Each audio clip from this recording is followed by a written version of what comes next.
Okay, here's hour number 2 for you. Back with us tonight is Dr. Bill Deagle to bring us up to date on a number of things. He is following almost as many threads as a human being can follow, like I am. We're trying to keep you folks up to date on it. Fukushima continues to spew bad news. Worse and worse and worse. Cesium-137 up 7,500% in one test well in just 1 week. And that shows that the water going into the Pacific is getting worse and worse. Hundreds, thousands, millions, billions.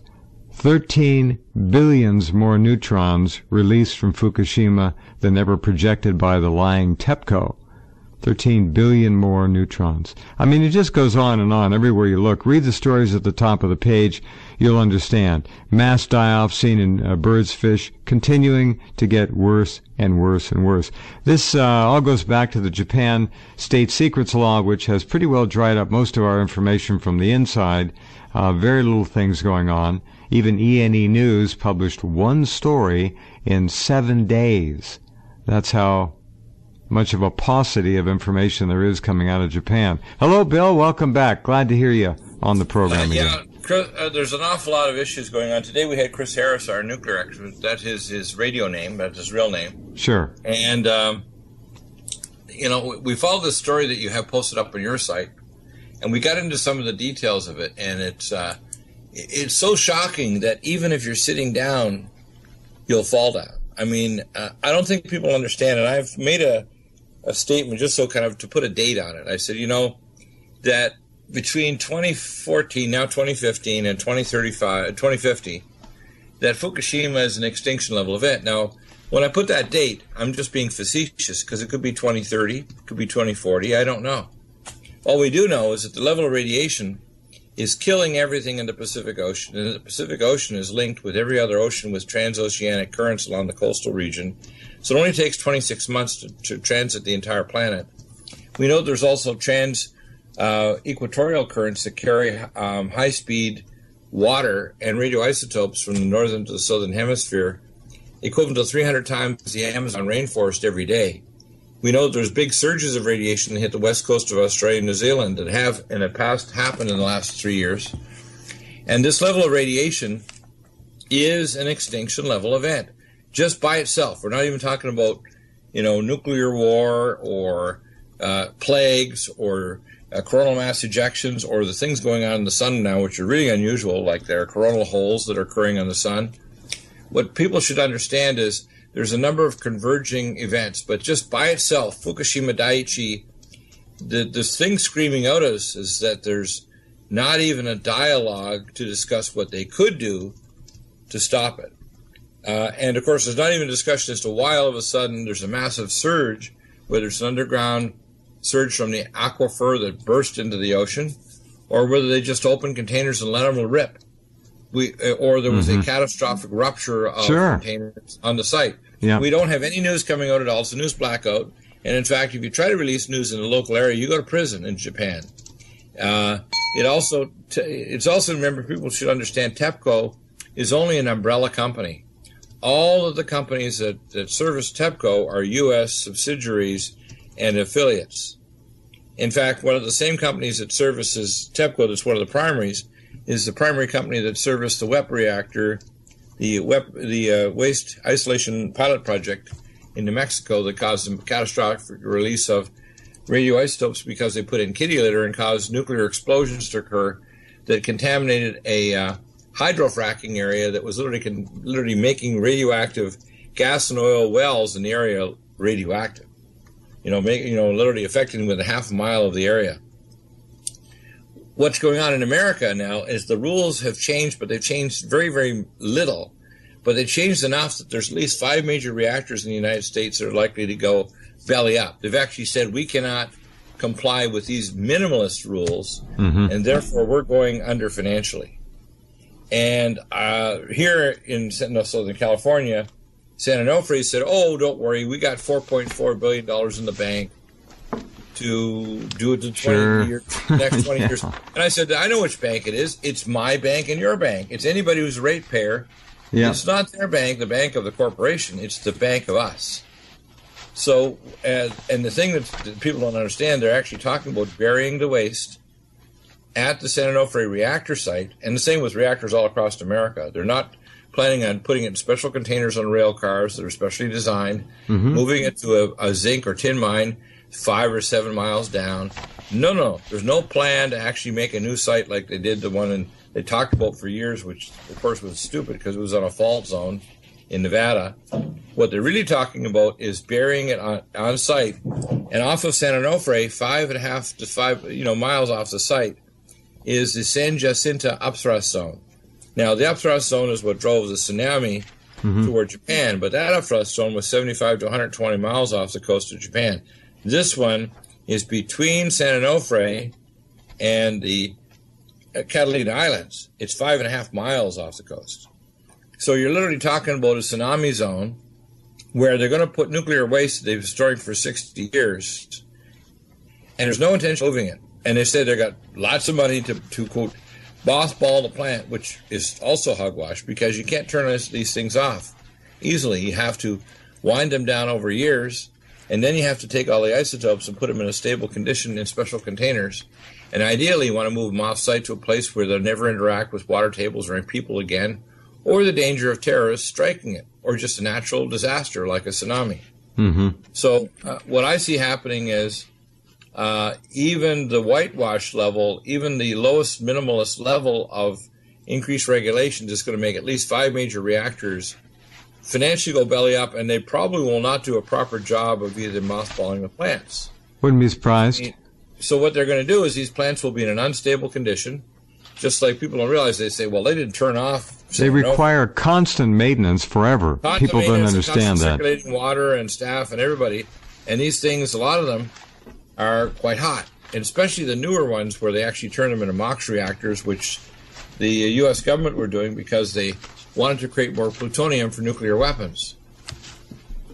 And that's why, for example, in Fukushima, people need to know the MOX reactor was an occult nuclear weapons plutonium detonator generating plant. You do not make a MOX reactor just because you're generating a little more power. You do it because you want to generate plutonium detonator pellets. That's why it was there. So Sure. this 7,500% plus increase, and I have the isotope information from Chris, and when I look at his data here, which shows that the huge radiation spike at Fukushima, multiple records set new workers, and of course, it talked about cesium-134, 140 becquerels per liter, 7,500% above the January 5th level, record high. Cesium-137, 470 becquerels per liter. And by the way, becquerels are in liters, and it does have a per second kind of ratio there. So when Lorraine Murray was making statements about becquerels and didn't understand the per second, it already has a per second ratio in it, so she didn't understand this. Right. The same way as Chris Busby makes statements about radiotoxicology when he has no medical training whatsoever in radiotoxicology, and he shouldn't open his mouth on it. I can, because I understand nuclear reactors, nuclear design, radiochemistry, and radiotoxicology, and was a member of the ACOM nuclear division for years. I took care of plants in Savannah River and their employees making plutonium detonators in Savannah, Georgia. I took care of plants close to Chicago and their employees. And I took care of Rocky Flats employees, including Nova, that were doing hazmat site assessments on the plant. And they discovered, to their horror, that the radiation levels were hundreds of thousands to millions of times more elevated when they did ground sampling and air sampling of the site, even though they had a chain link fence around Rocky Flats, and they had people literally go out there hiking around the area. And when my boss found out that I knew that Nova guys come in and I had to do an exit hazmat exam, I got fired, which is what happens to you when you find stuff that nobody else, especially the government, wants to know because it's a Superfund site. And they were doing evil things, saying all kinds of lies. Also, the cobalt-60, 1.9 becquerels per liter, quadrupled from previous record in 2013. All beta emitters, which are high-speed electrons, 15,000 becquerels per liter, 6,000 times above the January 8, 2015 level, 1,300% above the previous record high. What I'm seeing here, and there's a thing I call the elbow effect. There's an elbow where you reach a level of toxic load, radioisotopes, stress, whatever you want to call it, that in any living thing reaches a point where the organism cannot maintain the more normal processes called continuation of life. Ability to reproduce, ability to eat and sustain their organism, ability to differentiate, and ability to rebuild the organism during a period of time, because every organism is constantly rebuilding itself. So the idea that if your stem cells aren't working, if your body can't rebuild the bone structure, the ligaments, the nerves, etc., it falls apart, just like these starfish. And I can't tell you when it'll reach a point, but when you see organisms like the higher in the food chain, the Orcinus killer whales, where there's no babies beyond a year, when you see the seabirds along the Georgia Strait from Dana Durnford, completely dead, not just a little dead, but completely dead, not even insects. No insects, no predatory birds, no bird flight. He saw one flock of birds so far. And the problem is, you see, they want to assume that it's somehow contained. One of the doctors, actually, Dr. Ron Klatz, came and visited me. He was on the show 2 days ago here at Radiant Studio. He was the founder of the American Academy of Anti-Aging Medicine. He says, it's too bad you're living in Southern California. I said, no, look over at my desk over there. You can look at the cesium detector. We're basically not getting hit by radiation, hardly at all. Where it's going is hitting the British Columbia coastline area and a little south toward Seattle, Washington. And then that Kuroshio current splits and goes north and south toward Alaska and down the coast. But most people don't realize there's a number of different what I call streams of radiation. There's the fast stream that's moving, that's constantly carrying new fresh radiation. There's a slow stream that's moving in deep waters of the ocean along the trenches. And then there's a high altitude stream that's probably between 26 to 30,000 feet, because my experience and the people who have emailed me and they've had radiation detector in commercial aircraft have told me it was only when they get up to around 26,000 feet where all of a sudden it spiked and they got massive surges of over 2,000 counts per minute. Now, I know some people will try to say on these Discovery channels and so on that that's a natural increase in radiation. No, it's not. All of a sudden you go from 100 or 200 counts or less, 50 counts to over 2,000, and then when you drop down just a little bit in altitude, all of a sudden it drops again. That's because there's a radiation belt there and there's a plume at that level. Now, it might spread out, but it actually can be relatively cohesive. And the problem is, because we don't have data, we can't actually create a three-dimensional or four-dimensional model of it. I asked 2.5 years ago Senator Wyden from Oregon and Senator Feinstein, and I talked to her staff and asked them for their nuclear expert, and they refused to put data logging radiation detectors in all the aircraft. But citizens could do it themselves and just upload and say, hey, I'm going to take a detector on the aircraft, I'm going to record that data over that flight, and then I'm going to download that to a database. So, for example, you could do it, Jeff, or I could do it. We could have people commercially just taking their Spectre Pluses and just clip it to their seat and record the data. Well, how many counts? What time is it? Where are you in your flight? And then if we knew the flight path of the airline, we could actually create a data plume map of exactly where the plumes are and where they're going and what velocity and what altitude. If we had real-time data like that, we'd also know when those plumes are going to hit an area where a weather system was going to cause it to fall as rain or snow. So like the radioactive snow that hit Missouri last year. The problem is, when we don't have data, it's because they purposely shut it off, like they get rid of, and I confronted the so-called director of radiation under Dianne Feinstein. I said, well, you guys, when you took out the radiation detector, he said, they're working perfectly fine. I said, well, really, you didn't put the one back in Idaho after it shot through the ceiling, because the radiation level shot over the mountains there and went into orbit, and you guys shut off the reactor detector from, detecting radiation from Japan, and didn't put a new one in. And they didn't expand the number of detectors or say, hey, let's test water, fish, food, just like it was being tested at the University of California, Berkeley Nuclear Radiation Detection Program under Dr. Kai Vetter. After I contacted him over 2.5 years ago, they completely shut down and decided not to even talk to me or email and refused to do any testing on anything. And that's the same with any government department. The only people who have been doing testing are the native peoples of British Columbia, which tested and found radiation, and the fishermen in British Columbia and Alaska. Now, what I see coming is a catastrophic reduction in health. I can't tell you when it'll hit or who it'll hit first. It'll hit the weak and the elderly. It'll hit the unborn.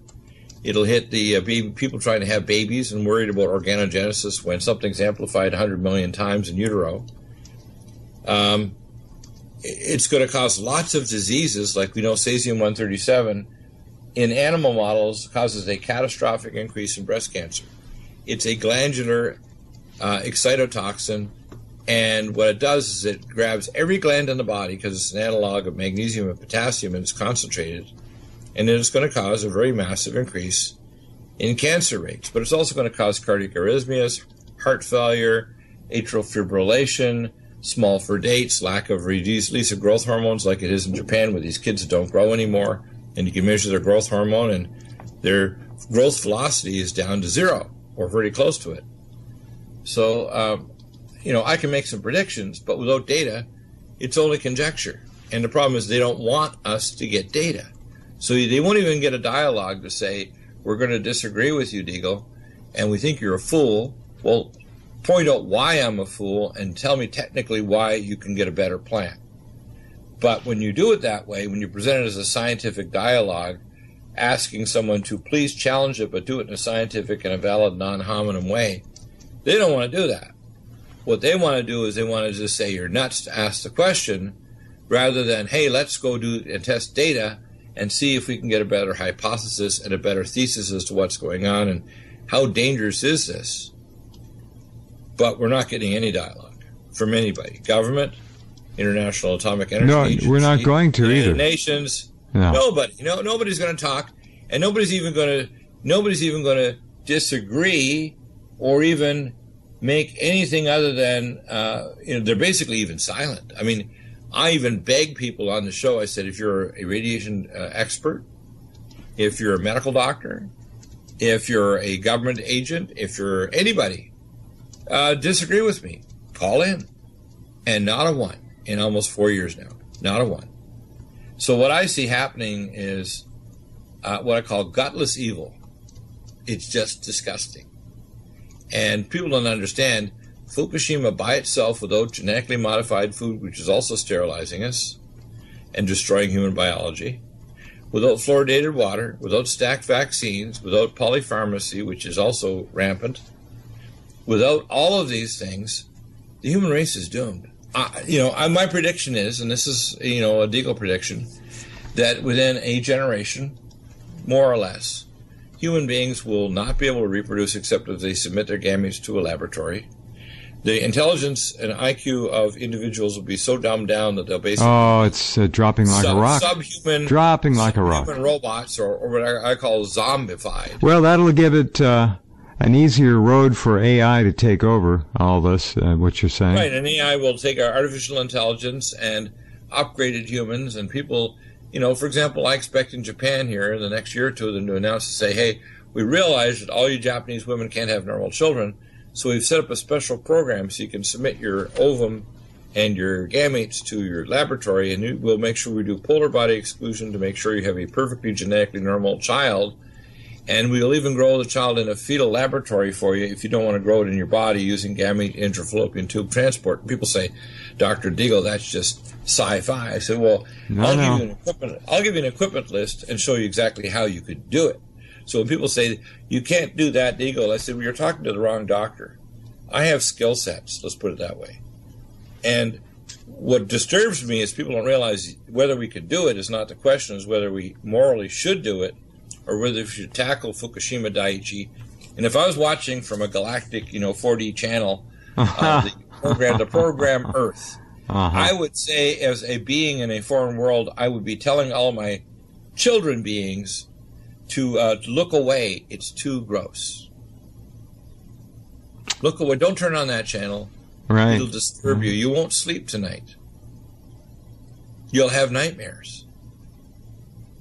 You'll see these beastly people committing a form of global genocide, auto-genocide. You'll see people ignoring something cataclysmic and thinking everything is fine. In fact, the Japanese are so crazy, they say if you smile, the radiation won't hurt you. They actually say that. And now, of course, they're planning the Olympics and everything. I think, oh my gosh, this is like if you put a happy face on it, you're not going to get radioisotopes damaging your DNA like cosmic rays. So that's the Fukushima. Then on top of that, we've got ISIS, which we know, I call it terrorists are us. And I like the graphic that you have up on your website, which shows the Mossad.